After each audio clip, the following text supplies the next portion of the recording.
आज हम पढ़ते हैं नॉन पार्टिजनशिप। किसी बड़े जेम्स हार्वी रॉबिन्सन ने कहा है कि partisanship is our great curse. Right, मतलब वी ऑलवेज ट्राई टू, जहां पे भी, जिस भी, चाहे घर पे, फैमिली में, ऑर्गेनाइजेशन में, क्लासरूम में, वर्क में, या as a responsible power position में, जब आप पार्शियल हो जाते हो तो पूरा काम खराब हो जाता है। अब ये इम्पार्शियलिटी क्या होती है पहले इसको समझते हैं, फिर we will be discussing things. New guy, पहली क्लास, बैठो। By non partisanship, sorry, partisanship, we are reading non partisanship na? By non partisanship we mean there is no political affiliation whatsoever, right? आप किसी politically ideology से inclined नहीं हो। Okay, impartiality मतलब क्या बोला था मैंने? किसी के प्रति, किसी इंडिविजुअल के प्रति बायस होना। यहां पे हम किसी ऑर्गेनाइजेशन के प्रति बायस होने को कहते हैं, किसी आइडियोलॉजी के प्रति बायस होना। समझ रहे हो बात? No political affiliation, no leaning towards any party और आइडियोलॉजी। आप एक डीएम है, डिस्ट्रिक्ट के मालिक है, नॉट मालिक बट उसको चला रहे हैं, ठीक है? आप अगर किसी पार्टी से एफिलिएट होंगे तो आपके एक्शंस में वो चीज जाहिर होगी, ठीक है? वो आपको, आपके काम को डायरेक्ट करेगी, राइट? कैसे? you will definitely it will definitely impact your merit based decisions, ठीक है? And then finally you need to be fair to all sides, right? अब क्यों ये इतना इंपॉर्टेंट है नॉन पार्टिजनशिप? अगर आप नॉन पार्टिजन है एक्चुअली, तो आप हर एक वर्ग से इक्वली डिस्टेंट हो या इक्वली उतने ही साथ हो, ठीक है? कोई, अगर आप किसी डिस्ट्रिक्ट के डीएम हो तो कोई बीजेपी का है, कोई कांग्रेस से है, कोई आप पार्टी से है, कोई किसी से भी है, आपको कोई फर्क नहीं पड़ रहा। वो है तो है, आप अपना काम निष्पक्ष करेंगे। You won't be discriminating on the basis of ideology और the party, right? Neutral decision making, projects judged on feasibility and benefit, not कि ये किसी पार्टी को बेनिफिट करेगा या किसी पार्टी के वर्कर को बेनिफिट करेगा, right? Similarly, morning, professionalism, public safety और public over the personal things. Next is empowers civil servants, equality and justice, and morale and efficiency. Now अब असली सवाल शुरू होता है, ठीक है?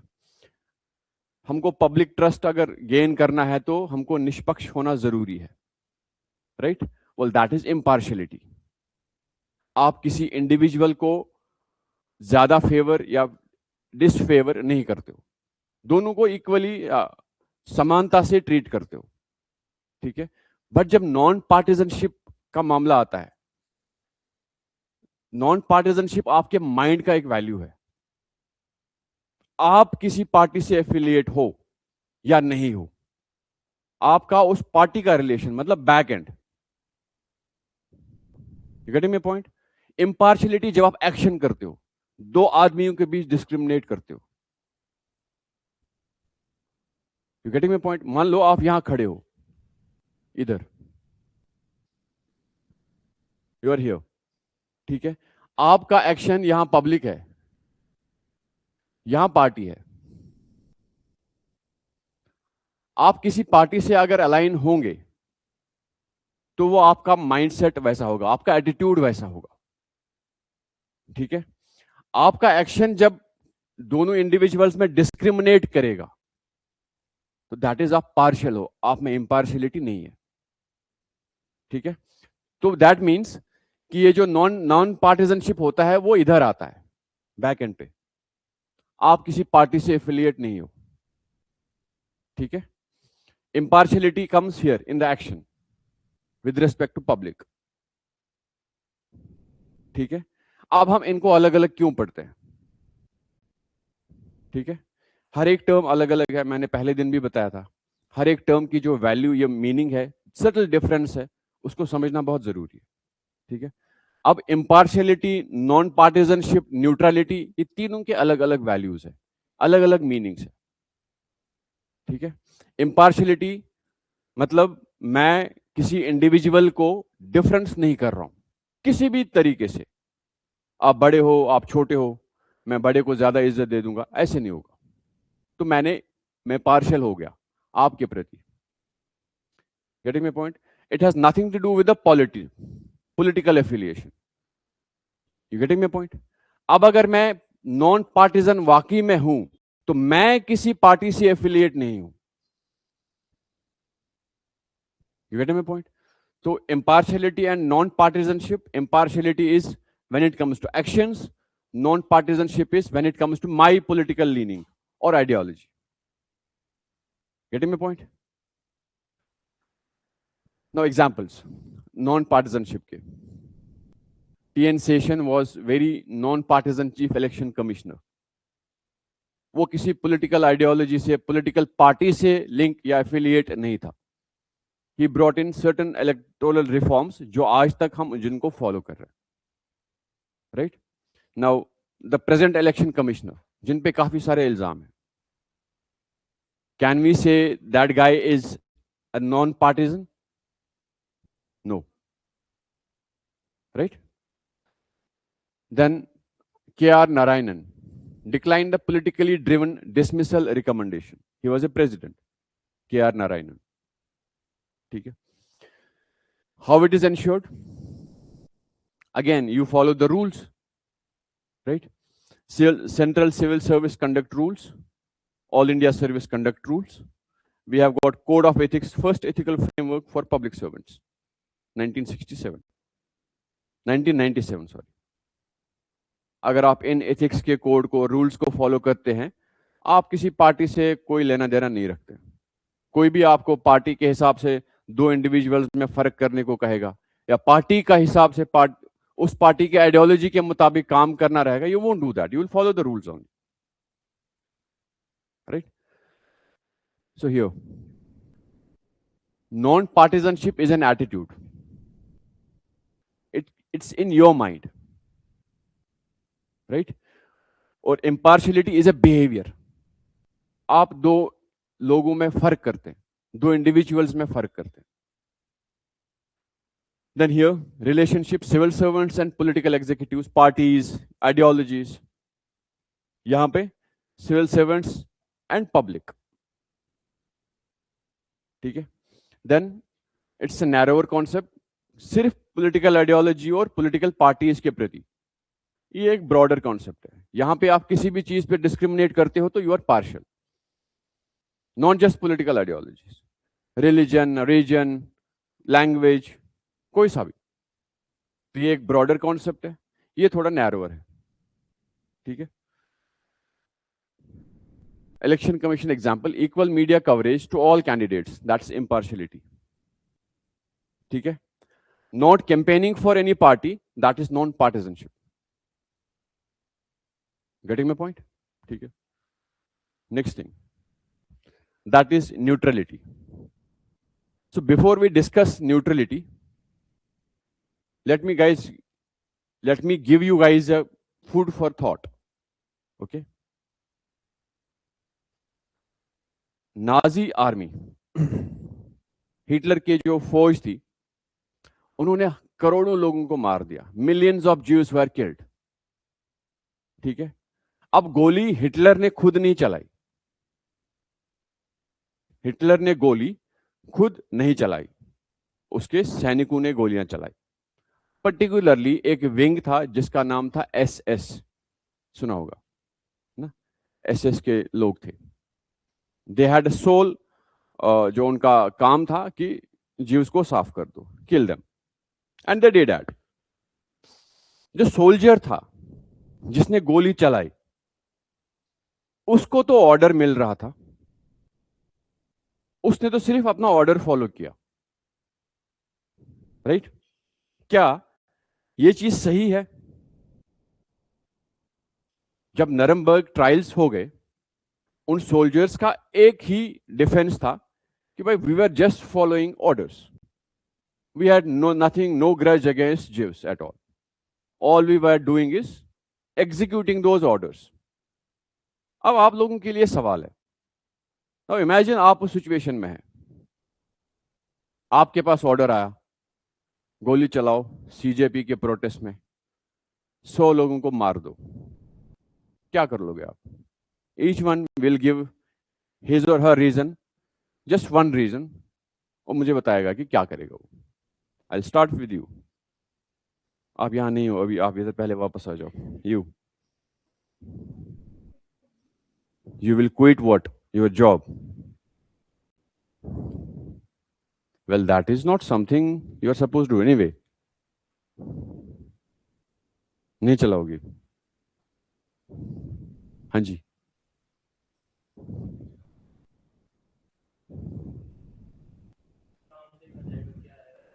गोली चलानी है? नहीं, मार देना है तो मतलब 9 mm की गोली चलानी है प्रोटेस्टर्स को। प्रोटेस्टर्स को।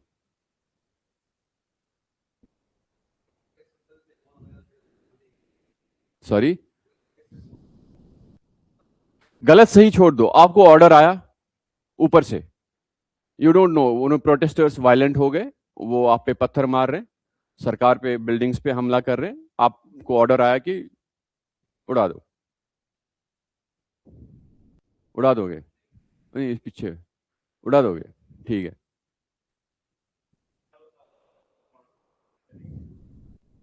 Okay, you won't? Will you? Will you kill?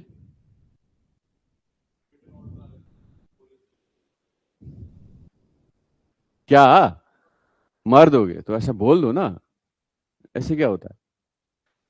Now many of you guys will said no, we won't kill. Some of you said कि we will kill. What about your conscience? चलो written order भी आ गया, आ गया written order दे दिया prime minister ने लिख के, भाई kill them. Will you kill them?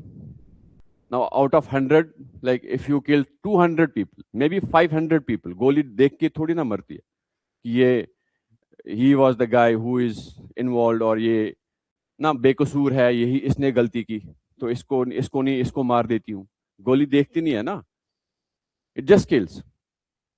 आपको रिटन ऑर्डर भी आ गया, अंदर से क्या आवाज आएगी? मजा आएगा, थ्रिल मिलेगी। Imagine in the situation, imagine you being in the situation and understand.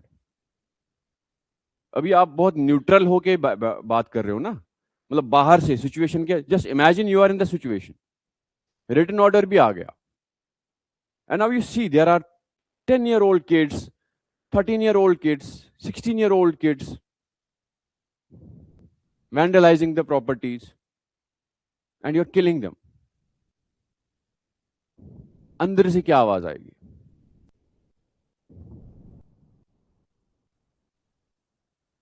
Now tell me, you will still kill them. अंदर से आवाज आएगी कि भाई मार दो। Exactly, that's the point.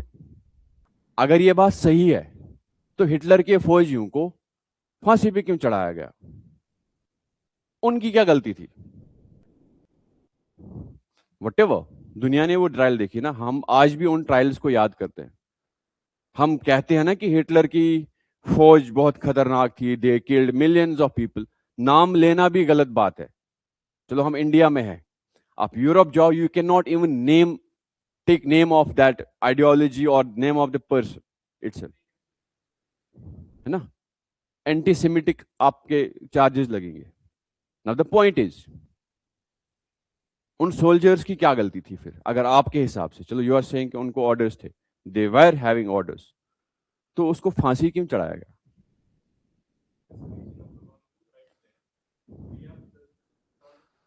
No, see, constitution, prime minister का एक विजन होता है.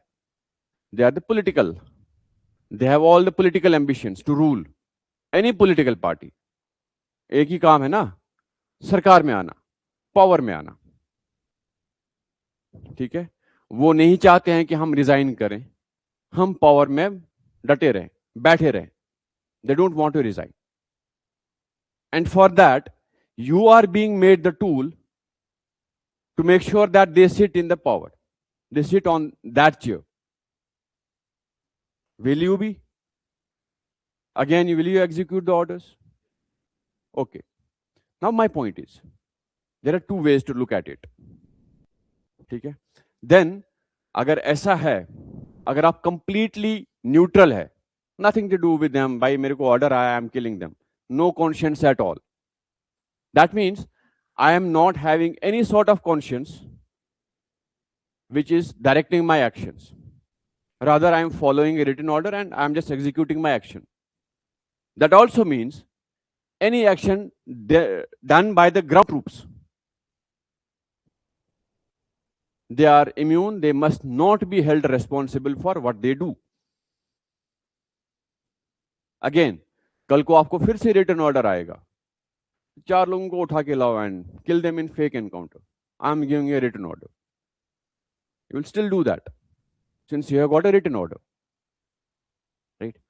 अब अगर ये सारी सिचुएशन होती दुनिया में, वाकई अगर इसको दुनिया सही मानती, तो हिटलर के किसी भी फौजी को फांसी नहीं चढ़ाती, apart from Hitler only and the guys who are sitting on the table and discussing how to get rid of the Jews. उनके अलावा किसी कोई तीसरा बंदा फांसी के हकदार नहीं था, है ना? वो कंप्लीटली न्यूट्रल थे, उनको कुछ नहीं था. बट न्यूट्रलिटी का असली मीनिंग ऐसा नहीं होता. That does not mean neutrality. ठीक है, नाउ लेट्स अंडरस्टैंड. आगे हम जाएंगे, you will get the answer of your question. जो भी मैंने आपसे सवाल पूछा, you will definitely get it. ठीक है, there is no neutrality, there is only one greater और lesser awareness of one's bias. For example, मैं भी उसी समाज से आता हूं जिस समाज से आप आते हैं. कैसे? हम भी फैमिली से आते हैं, हमारे में से जो ऑर्डर एग्जीक्यूट करता है वो भी उसी फैमिली से आता है, राइट? वही सोशलाइजेशन हम सब की ऑलमोस्ट एक जैसी, 19-20 का फर्क होगा, 19 लाख का नहीं, राइट? है ना? तो we have all we know, जब भी हम कोई काम करते हैं हमारे अंदर बायस होता है. ऐसा हो ही नहीं सकता कि बायस ना हो. इट्स जस्ट दैट हमको नहीं पता कि मैं बायस्ड हूं. ठीक है, एक गरीब आदमी आपके सामने हाथ फैलाता है, आप दया लेके उसको कुछ पैसा देते हो, that is also biasness. You getting my point?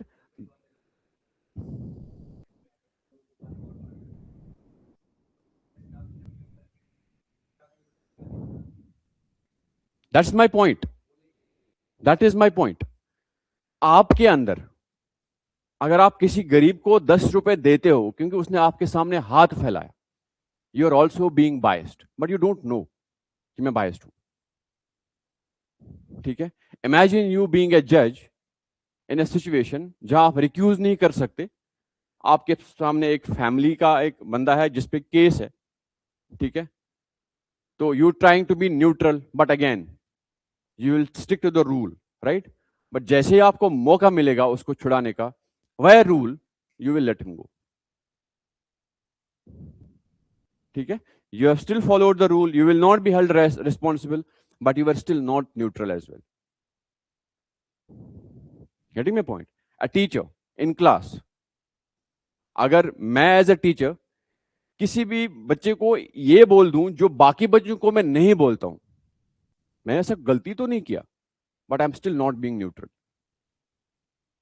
ठीक है, तो न्यूट्रलिटी इज अ मिथ.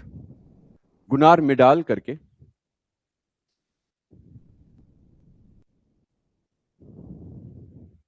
ये एक थिंकर था, फिलोसोफर था, इसने एक बुक लिखी the Asian drama, Asian drama.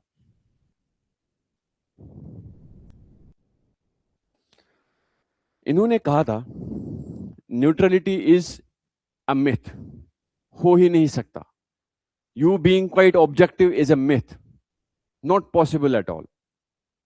Values, socialization, mindset, attitude all creep in at some point of time हमारे एक्शंस में। ठीक है, अब वो किस तरह होता है, will understand. What does actually neutrality mean? By word neutrality means not taking sides at all, you are being neutral to anything. ठीक है, but how? We call it as principled neutrality. That means strict adherence to constitution, law, guidelines, impartial to every political party, risk over emphasis, rigid civil service activism. You are immune, you are being impartial, you are being non-partisan, you don't take sides at all. ठीक है, you are completely neutral to anything. ठीक है, for a civil servant this is desirable. For a civil servant this is desirable. फिर जो बूढ़ी माँ, जो भूखा, जो मैं इसकी एग्जांपल जो मैं बार बार दे चुका हूं, एक बूढ़ी औरत जिसके पास आधार ऑथेंटिकेटेड राशन कार्ड नहीं था, उसको राशन नहीं देना is neutrality. If she dies, you don't care, since you are being neutral. By document ले आओ, ऑथेंटिकेट करो, खाना ले लो, चावल ले लो। डॉक्यूमेंट नहीं है, खाना नहीं मिलेगा, व्हाटसोएवर। ठीक है, दैट इज बीइंग न्यूट्रल। तो किसी के बदले वहां पे किसी को भी पत्थर को खड़ा कर दो, it means same thing. You getting my point? ठीक है, तो नाउ क्या न्यूट्रलिटी सिविल सर्विस में होना जरूरी है या नहीं? Should a civil servant be neutral और not? He should be impartial, he should be having non-partisan attitude as well, but he should not be neutral. That is the actual context. वो जमाना चला गया, रूल बेस्ड ब्यूरोक्रेसी। तो वही चीज होती थी, फाइल यहां से यहां नहीं जाती थी, एक टेबल से दूसरे टेबल फाइल जानी है, it used to take 1 month। Get my point? तो अगर वाकई में ब्यूरोक्रेसी को न्यूट्रल होना जरूरी है, वो जो फाइल को 1 महीना यहां से यहां होने में लगता है वो सही है, तो उस बुजुर्ग औरत को या बुजुर्ग लेडी को खाना नहीं मिलना, भूखे पेट मर जाना सही था। अगर न्यूट्रलिटी चॉइस है, अगर यार न्यूट्रलिटी वैल्यू है, फोर्स्ड वैल्यू है, तो हिटलर का एक एक सिपाही सही था। You getting my point? अगर neutrality is value needed for any action, तो बाप का घर से बाहर करना सही है बच्चे को। ठीक है, you a civil servant has to be impartial, non-partisan, but he can't be neutral. अगर न्यूट्रलिटी रूल है तो ये सिस्टम बेंड नहीं होगा किसी के लिए भी, it will stay firm like a steel rod. ठीक है, गेटिंग माय पॉइंट? अब इसका सोल्यूशन कहां है? अगर न्यूट्रल नहीं होना चाहिए तो फिर क्या होना चाहिए? Getting my point? What if there is no neutrality? ठीक है, न्यूट्रल नहीं होना चाहिए, फिर क्या होना चाहिए? Committed. There is a concept called as enlightened bureaucracy. ठीक है, जहां पे bureaucrats are taught to take risks, to take actions, right? For example, there is एक आफत आई, क्लाउड बर्स्ट हो गया, now people are trapped. You are a district magistrate handling the district disaster response action. या disaster management authority of the district, ठीक है, उसमें कोई fund नहीं है, there is no funds there, कुछ भी नहीं है, you can not move without funds, वहां लोग फंसे हुए हैं, shall you wait for the funds to get the people out? Neutrality तो यही कह रही है, भाई पैसा आने दो फिर देखते हैं, 2 दिन लगेंगे पैसे आने में, what will you do? Will you still fire the bullet? Will you still fire the bullet? All right. अब तो ये जिद पे आ गया।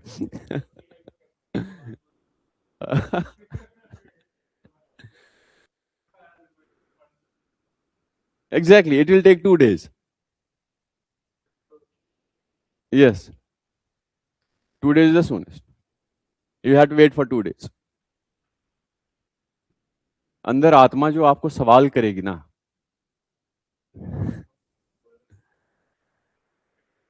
छोड़ दो, मैं वैल्यूज की बात कर रहा हूं, ठीक है? Whatever you will be doing, that won't be neutrality. That's my point. आप तब एक्शन लोगे, कुर्सी पे नहीं बैठोगे, फंड्स का वेट नहीं करोगे। जब आप एक्शन लोगे तो वो न्यूट्रलिटी नहीं है। That's my point. You will manage funds, sir को फोन, सर प्लीज मुझे काम करने दो, फंड्स भेज दो। क्यों कर रहे हैं आप ऐसा? ताकि लोगों को बचाएं। न्यूट्रलिटी थोड़ी है वो। न्यूट्रलिटी ये होती कि हाँ ठीक है भाई, 2 दिन बोला है, आ जाएगा, वेट करते हैं, विल सी क्या होता है। मर रहा है कोई, मरने दो, मेरे को क्या है। You getting my point? तो जो भी आप एक्शन कर रहे हैं, दैट इज नॉट न्यूट्रलिटी।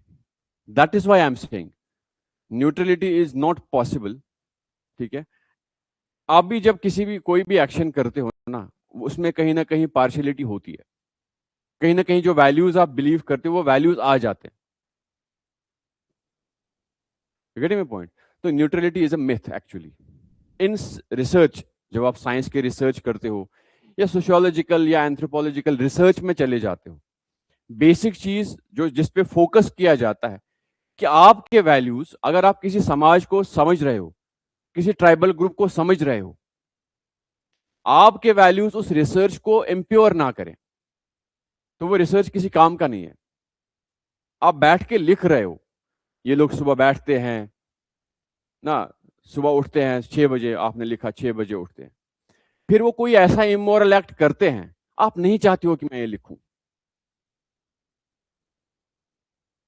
खत्म हो गया आपका रिसर्च। जब आप उस समाज में, एक दिन में तो रिसर्च नहीं होता है ना, आप वहां बैठते हो, आपके दोस्त बनते हैं वहां, आप किसी से बात करते हो, ठीक है? वो दोस्त जो आपको दिखाएगा वही देखेंगे आप, उसमें भी न्यूट्रलिटी नहीं है, ठीक है? तो extreme neutrality is a myth, ऐसा कुछ होता है नहीं। We are all humans, we carry emotions, at some point of time हमारे इमोशंस हमको डायरेक्ट कर देती है। Getting my point? So here now there is a concept of enlightened bureaucracy.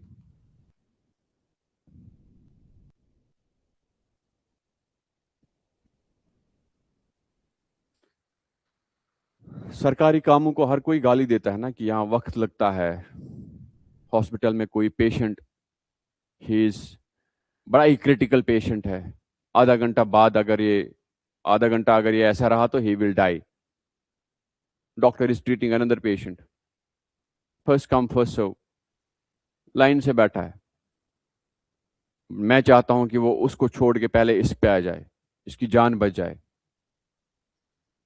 Is he being neutral? No. अगर जब तक वो उसको ट्रीट कर रहा है जो पहले आया, ही इज बीइंग न्यूट्रल। भाई जो पहले आया पहले उसको, वो बच सकता है अगर उसको 2 घंटे भी वेट करो, बट यहाँ 15 मिनट हो गए तो ये मर जाएगा, तो वो उसको छोड़ के इधर आता है। अगर वो न्यूट्रल होता तो ये पेशेंट मर जाएगा, दिस ही विल डाई, ठीक है? नाउ बट इम्पार्शियल होना, नॉन पार्टिजन होना सबसे इंपॉर्टेंट वैल्यू है किसी भी सिविल, किसी भी इंडिविजुअल को, किसी भी सिविल सर्वेंट को। particularly for civil servants, since we are aspiring for something जहां पे हमको जाना है, तो non partisanship, impartiality are the key values जो हमको काम हमारे डायरेक्ट करेगी. Getting my point? न्यूट्रल अगर आप नहीं भी है, इट्स फाइन, चल जाएगा. कमिटेड होना जरूरी है, एनलाइटेंड होना जरूरी है, सरकार की पॉलिसी के साथ कमिटेड होना जरूरी है, सरकार की आइडियोलॉजी के साथ कमिटेड होना जरूरी नहीं है. That won't be non partisanship. Getting my point? ठीक है. Now next, enlightened bureaucracy means जब आप किसी रूल के प्रति सिर्फ रूल नहीं फॉलो करोगे, you will follow the conscience as well, कि मेरा जमीर क्या कहता है. You won't be taking action. In case you are asked to fire, first you will demand the written order. भाई मैं ऐसे नहीं करूंगा, मेरे को written order दो. Then you can put your dissent note as well. I hereby declare that I won't be firing because my conscience is not allowing me to fire. That's it. फिर वो आपको ट्रांसफर करें, बर्खास्त करें, it does not matter. You getting my point? Yes.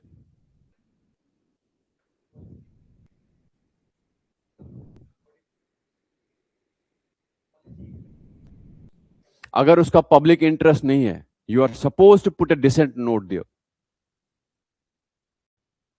अगर वो public interest में नहीं है, आपको लगता है, आपका जमीर क्या, आपका कॉन्शियंस कहता है this is not for the public, you must put your dissent note there.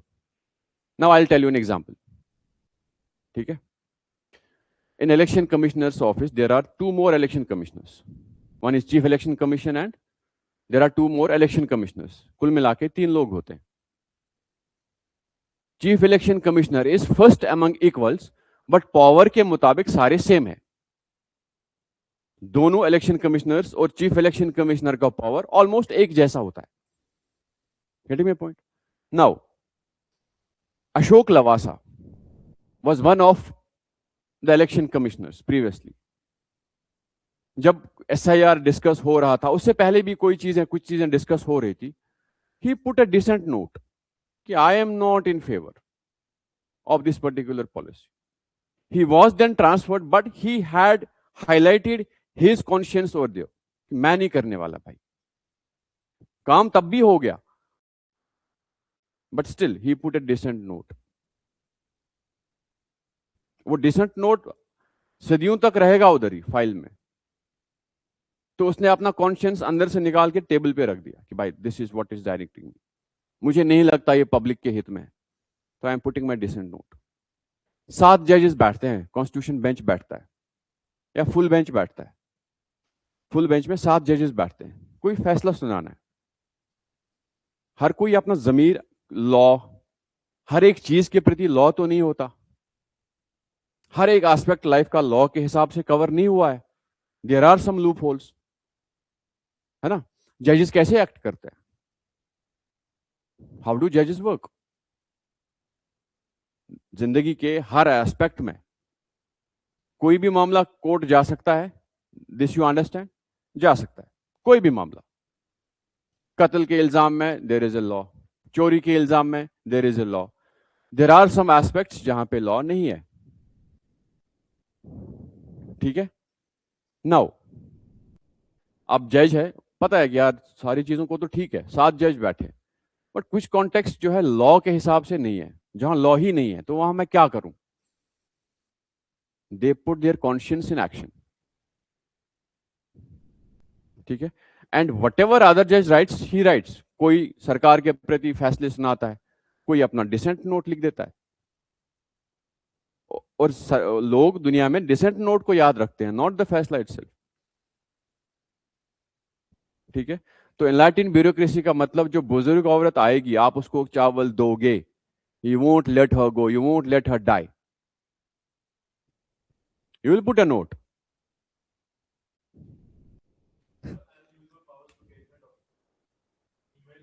Meanwhile, whatever you do, but you will be doing, na? You will be giving her. You will not be sending her back with empty stomach. Whatever you do, वो तो बाद की बात, जब case study सामने आएगी. But the point is, वापस नहीं जाएगी वो खाली हाथ।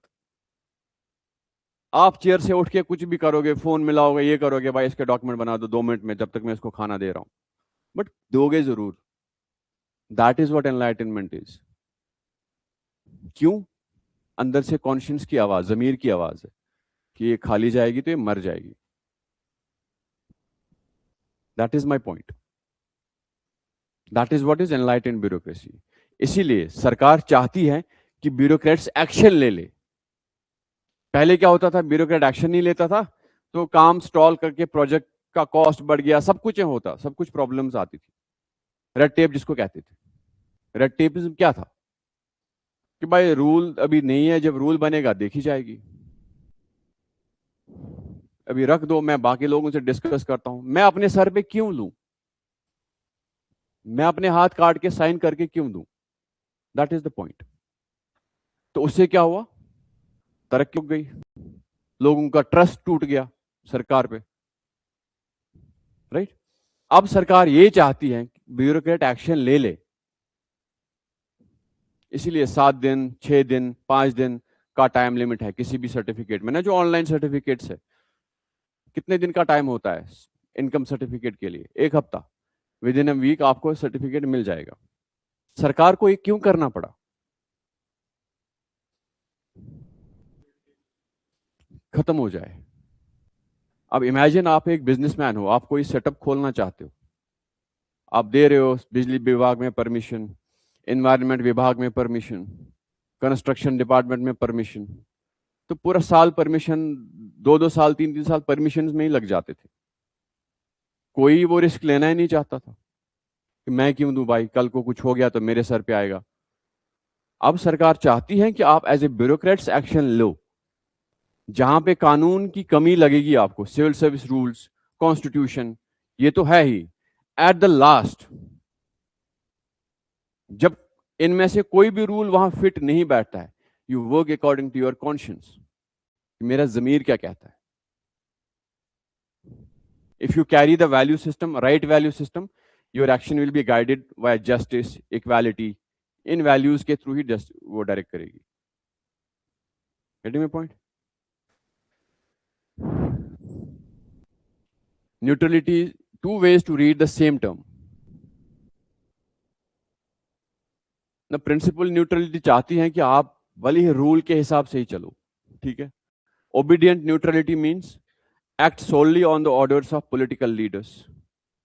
कॉल आया, बाय ट्रांसफर तो ट्रांसफर कर दिया, टेंडर दिया तो दे दिया, ignores legal and constitutional limits, creates a committed bureaucracy serving one's own agenda. ठीक है। पॉलिटिशियन का कॉल आया, बाय टेंडर जो है मेरे 2 लोगों को दे दो, जी साहब दे दिया, साइन। आप किसी पॉलिटिशियन के प्रति कमिटेड हो, not the people constitution itself. ठीक है। Now, two ways to read the same term. Negative या politicised bureaucracy, administration serves only the ruling party's narrow interest. Extreme case, Nazi Germany administrative system. ठीक है। Imagine आप भी उस फौज का हिस्सा हो और आपको छोड़ भी दिया गया उसके बाद, चलो आपको कुछ नहीं किया जाएगा, ऐश करो। ना आपने 10,000 लोगों को गैस चैम्बर में धकेल धकेल के मार दिया है, उसमें बच्चे, बुजुर्ग, औरतें सब थे। कैसे जिंदा रहेगा आदमी? Imagine the situation. You did what you are suppose to do, दे दिया, चलो ठीक है, आपको पार्डन भी कर दिया गया, आपकी कोई गलती नहीं, इम्यूनिटी है आपको। बट अगेन, जब आप अपनी फैमिली में जाओगे, बैठोगे शाम को, how are you suppose to eat? Those images जिनको आपने गैस चैम्बर्स में धकेल दिया था, वो जो डिजोनेंस पैदा होता है ना, उसी को कॉन्शियंस कहते हैं, जो चीजें फिर रहने नहीं देती।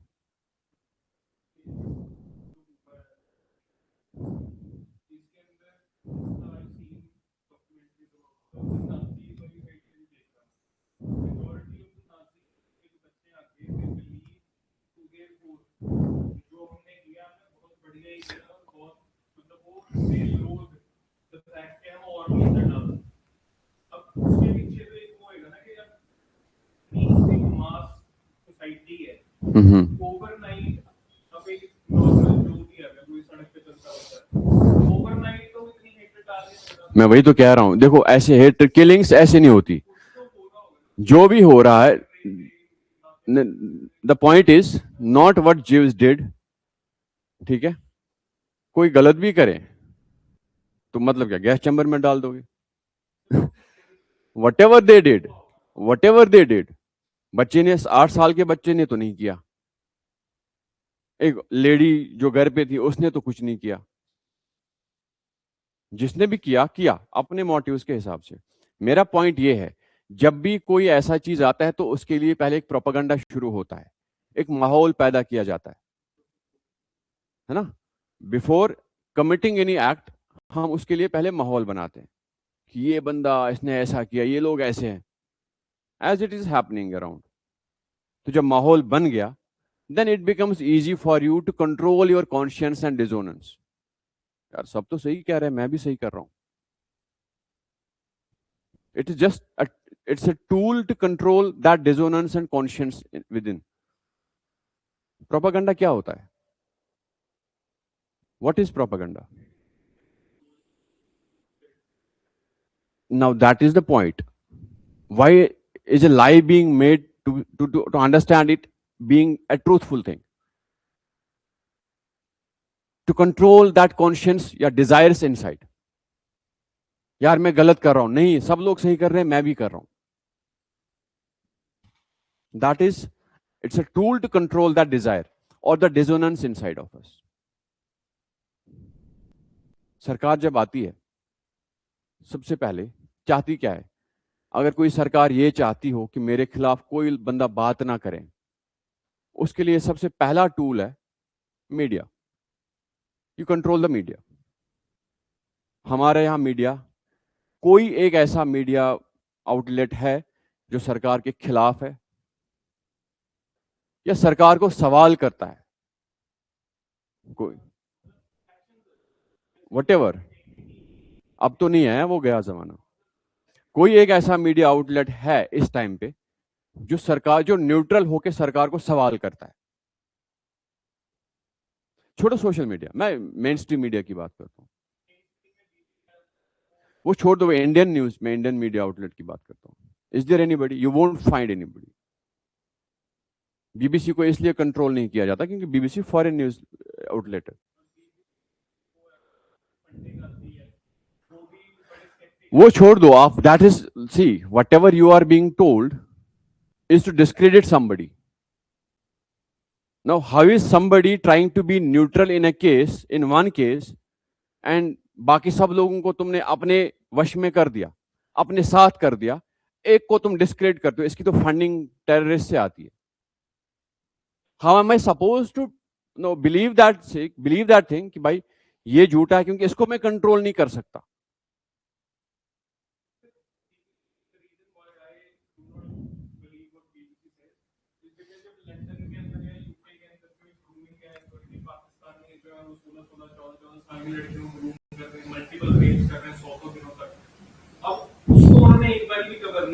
Now tell me, now see, we are not going to discuss about BBC's rightness or wrongness. My point is,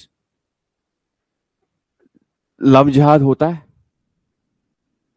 civil service जिहाद होता है, कहां से? जिहाद की बात करता हूं मैं।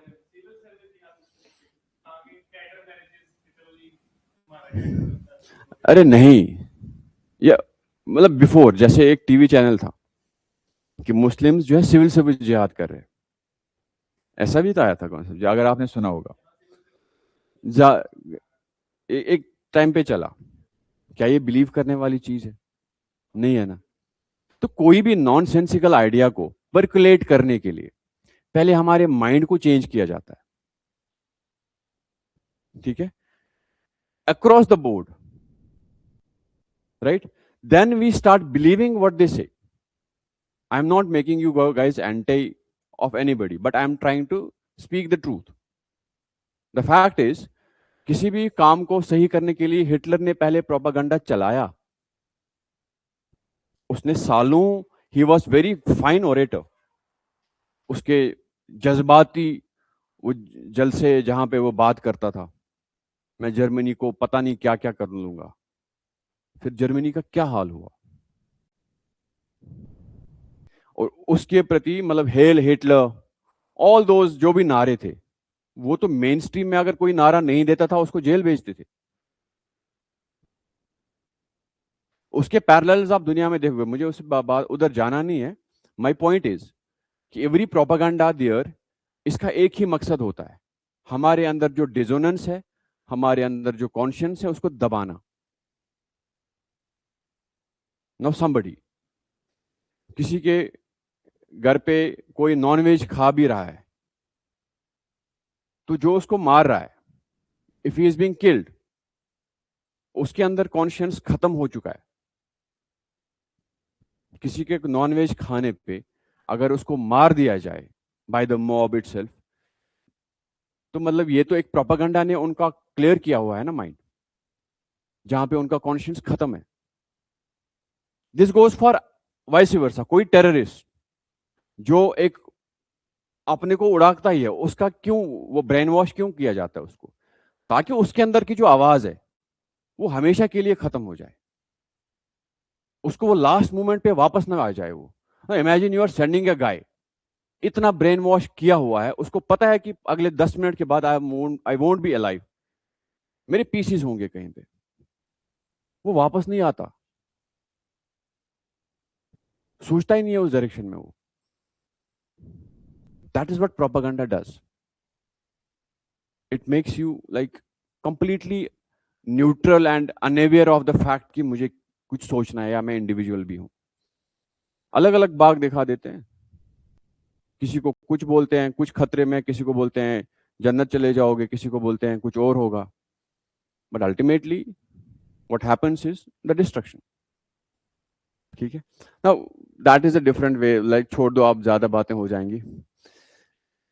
ठीक है, नेक्स्ट इज पॉजिटिव पर्सपेक्टिव इसका, committed to state constitution and law, not the person, not the party. One must be committed, a civil servant must be committed to the state, to the constitution, to the law. ठीक है, faith in executive programmes, कि programme public हित में ही होगा, democracy है तो obviously public हित में प्रोग्राम होगा, ऐसा नहीं होगा। Offers technical advice with that alignment, अगर इससे कोई राय मांगी जाए तो ये उसी अलाइनमेंट के साथ काम करेगा।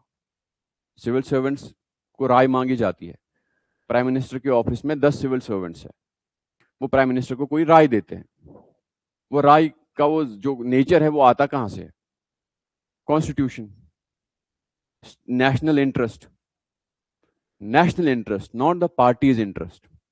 जिस टाइम पे एज ए सिविल सर्वेंट आपने कोई मशवरा दिया, सलाह दी पॉलिटिशियन को, जो उसके पार्टी को इंटरेस्ट या पार्टी इंटरेस्ट में होगा, then you are not being neutral, then you are not being non partisan as well. Parties, अब once we are part of the government, then there are no parties. ठीक है, moving forward, while civil servants stay neutral, why do they stay? Supposedly they say neutrality brings fairness and impartiality. ठीक है, then public trust, then professionalism, distance from political agendas, accountability, answerable to law and public good, and continuity of governance. But there is a problem. India में ये ideals तभी work करेंगे जब equally समानता से लोग रहते होंगे। ठीक है, इंडिया में आज भी ऐसे लोग हैं जिनके पास कोई डॉक्यूमेंट नहीं है आपको प्रूव करने को कि मैं सिटीजन हूं। असम में फ्लड आ गई, कर गई वॉश, जिसका हैच है, छोटा सा घर है जहां पे कुछ डॉक्यूमेंट था बाप दादा के जमाने का, वो गया। अब वो कैसे प्रूव करेगा कि मैं सिटीजन हूं? ठीक है, अगर हमने इन चीजों को कॉन्टेक्स्ट में नहीं लिया या उसको ये नहीं समझा कि भाई इसके साथ ये प्रॉब्लम हो सकता है, तो मैं न्यूट्रल हूं बट मैंने उसके साथ तो गलत किया ना। That is my point. तो इंडिया में कंप्लीट न्यूट्रलिटी होना is for a civil servant is an issue. That is why I am saying civil servant needs to be committed and enlightened towards the policy, towards the state, towards the people itself. ठीक है?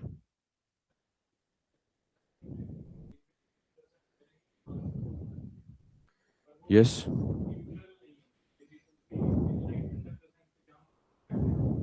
वहां proactive होना जरूरी है। Exactly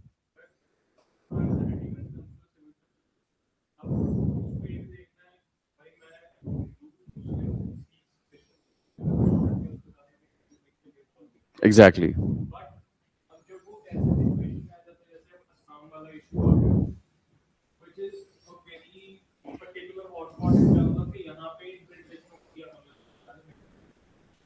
वहां पे अगर वो इस तरीके से neutral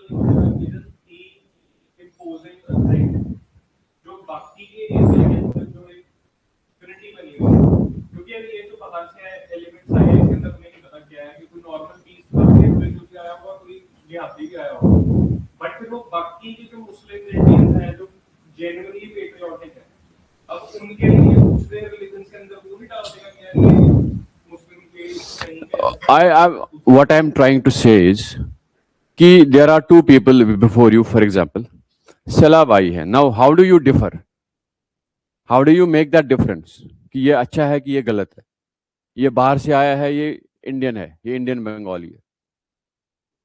You don't treat each and everybody उसी हिसाब से। That makes difficult for a guy जो genuinely Indian citizen है, और जो बाहर से आया है तो उसको तो अगर डिस्क्रिमिनेट हो रहा है तो हो रहा है। He is not a citizen. We are not suppose to be equal to him since he is not Indian citizen. But जो जेन्युइनली इंडियन सिटीजन है उसके पास अगर डॉक्यूमेंट नहीं है वो कैसे प्रूव करेगा? जब मैं न्यूट्रल हूं तो मैं उससे भी वही डिमांड करता हूं जो मुझे डाउट जो बाहर से आया है।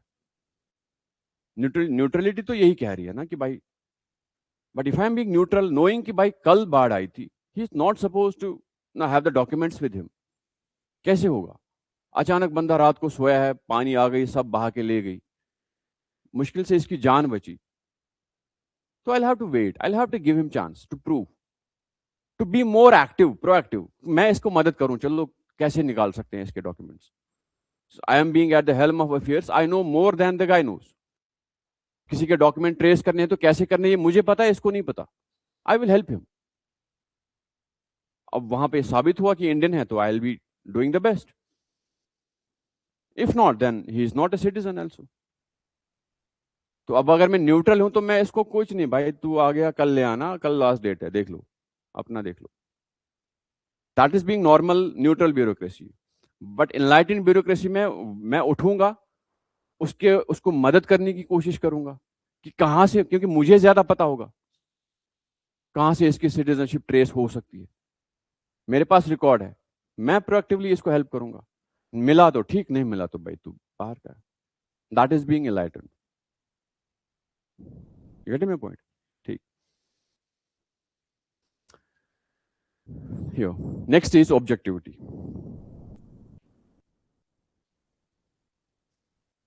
Objectivity does not mean detachment, it means respect. Eric Fromm. ठीक है? किसी भी particularly objectivity काम आती है social research में। As a researcher, you are supposed to be very objective. ठीक है? आप किसी ट्राइबल सेटिंग में जा गए हो, चले गए हो, उसको उस ट्राइबल सेटिंग को स्टडी करने के लिए, उस पर एक रिपोर्ट लिखने के लिए, ठीक है, आप जाते हो, बैठते हो। दो तरीके होते हैं, आप न्यूट्रली होके ऑब्जर्व करोगे और उनका रिकॉर्ड लिखोगे कि ये लोग क्या करते हैं। दूसरा, you become part of the group, वो डांस कर रहे हैं, आप भी डांस कर रहे हैं। अलग अलग तरीके होते हैं ऑब्जर्वेशन के, participant and non participant. Being participant of the setting, आप वही फीलिंग लेते हो जो वो लोग लेते हैं। वो डांस क्यों करते हैं, फायर के आगे क्यों नाचते हैं, वो सारी चीजें। फिर आप उस पर लिख देते हो कि यार ये है, ये है। फिर जहां आपके वैल्यूज, आपको डायरेक्ट करेंगे नहीं ये सही है, ये गलत है, ये लोग ऐसा भी करते हैं। कोई ऐसी सेटिंग दिखा रहे हो, कोई ऐसा इंसिडेंट दिखा रहे हो जिससे उस ट्राइबल की बेइज्जती हो सकती है, आप उसको हाइड करते हो, आइडेंटिफाई करते हो, then you are not being objectivity. ठीक है, that's what Gunnar Myrdal also said कि objectivity and neutrality is a myth. ऐसा होता नहीं है। Normally since we are humans, we carry emotions, we have family, we have values, we have that attitude, तो कहीं ना कहीं ये आ जाती है हमारे एक्शंस में। अब वो कैसे सिविल सर्वेंट को ऑब्जेक्टिव होना जरूरी है, इस पे बात करेंगे।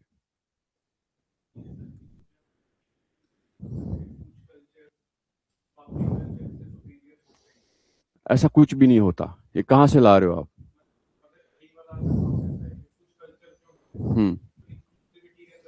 कुछ भी, कोई कुछ भी करे, as an objective being an objective thought, you are not supposed to evaluate somebody being right or wrong. कैसे तुम किसी कल्चर को छोटा कल्चर कहोगे, किसी को बड़ा कल्चर कहोगे? हाउ? क्या पैमाना है? पैमाना अगर ये है कि कौन ज्यादा मॉडर्न कपड़े पहनता है, तो आई एम बीइंग रॉन्ग।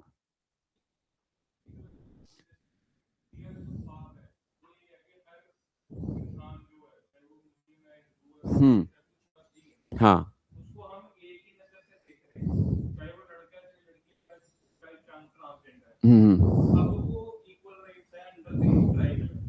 ठीक, ओके, आगे बढ़ो फिर।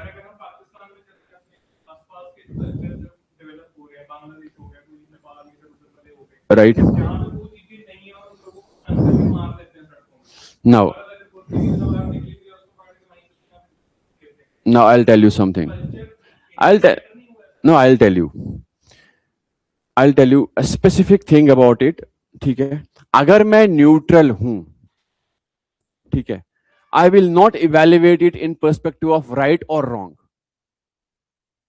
ठीक है, कल्चरल को रिलेटिवली देखा जाता है, एब्सोल्यूट नहीं है कुछ। कोई कल्चर एब्सोल्यूटली राइट ऐसा कुछ भी नहीं है। हमारे कल्चर में भी we possess the values of equality, fraternity, but क्या जमीन पे ऐसा है? No, it's not. There are differences, there are fault lines that exist, and we all understand those lines, right? Similarly किसी भी कल्चर, कोई हमारे कल्चर को इंफीरियर बताएगा?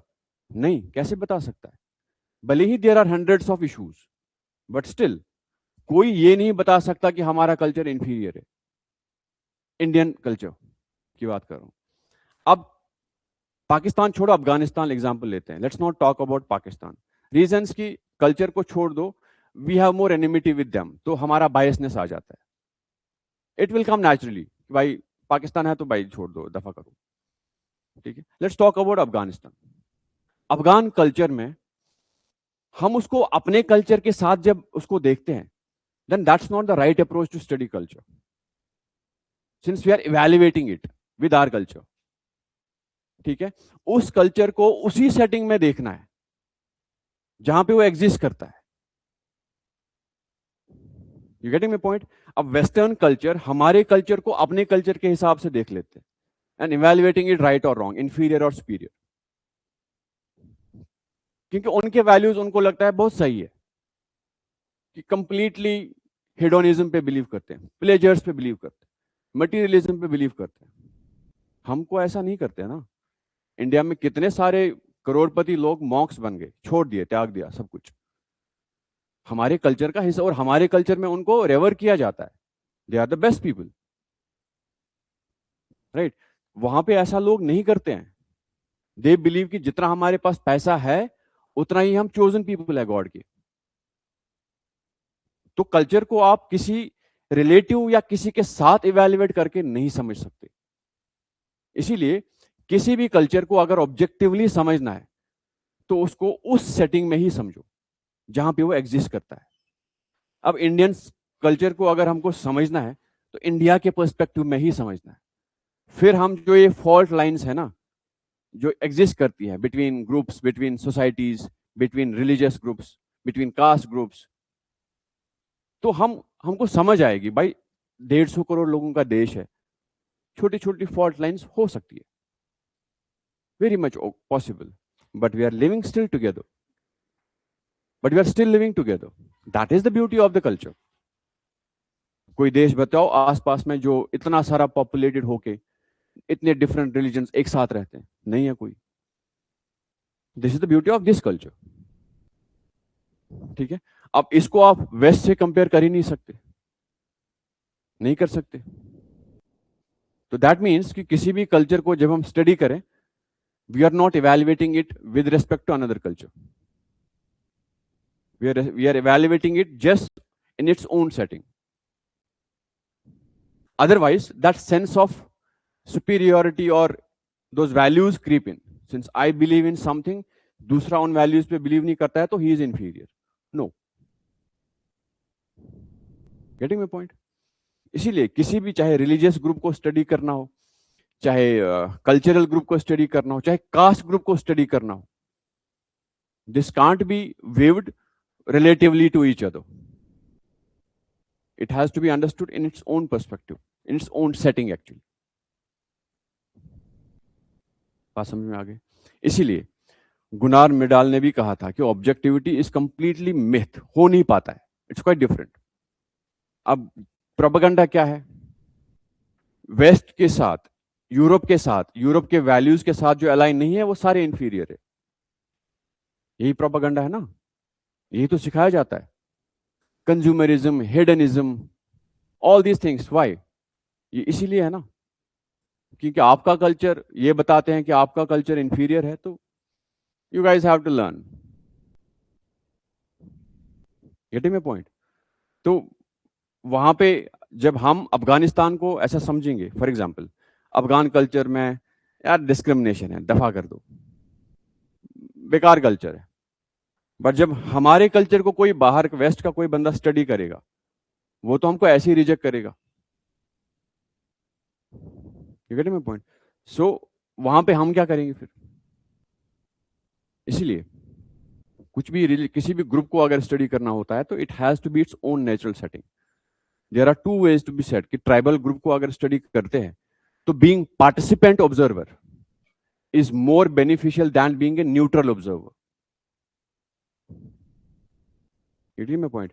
तो पार्टिसिपेशन के लिए वो कोई ग्रुप, फॉर एग्जांपल मैं आप ट्राइबल ग्रुप से हो किसी से, ठीक है, मैं आपके ग्रुप में आ गया, ऐसा थोड़ी हो सकता आप मैं आ गया तो आप मुझे एंट्री दोगे। पहले मैं आपसे मिलूंगा, 10 बार मिलूंगा, दोस्ती बनाऊंगा, फिर आप मुझे अपने ट्राइबल ग्रुप में एंट्री दोगे। एंट्री देने के बाद फिर मैं जब कंफर्टेबल हो जाऊंगा, फिर मैं उसमें पार्टिसिपेंट बनूंगा। चाहे वो डांस करते हैं, वो उनके फीस होते हैं, फेस्टिवल्स होते हैं, घर होता है, खाना होता है, right? Then only I will be able to be part of that. तो once I am being participant, फिर मैं समझूंगा कि ये कल्चर क्या है, फिर I will be able to write stories और थिंग्स और अपना रिसर्च। बाहर से बैठ के तो I will be judging people, ठीक है? We will discuss it tomorrow. Objectivity, why civil servants need to be objective, ठीक है? इसको कल डिस्कस करते हैं।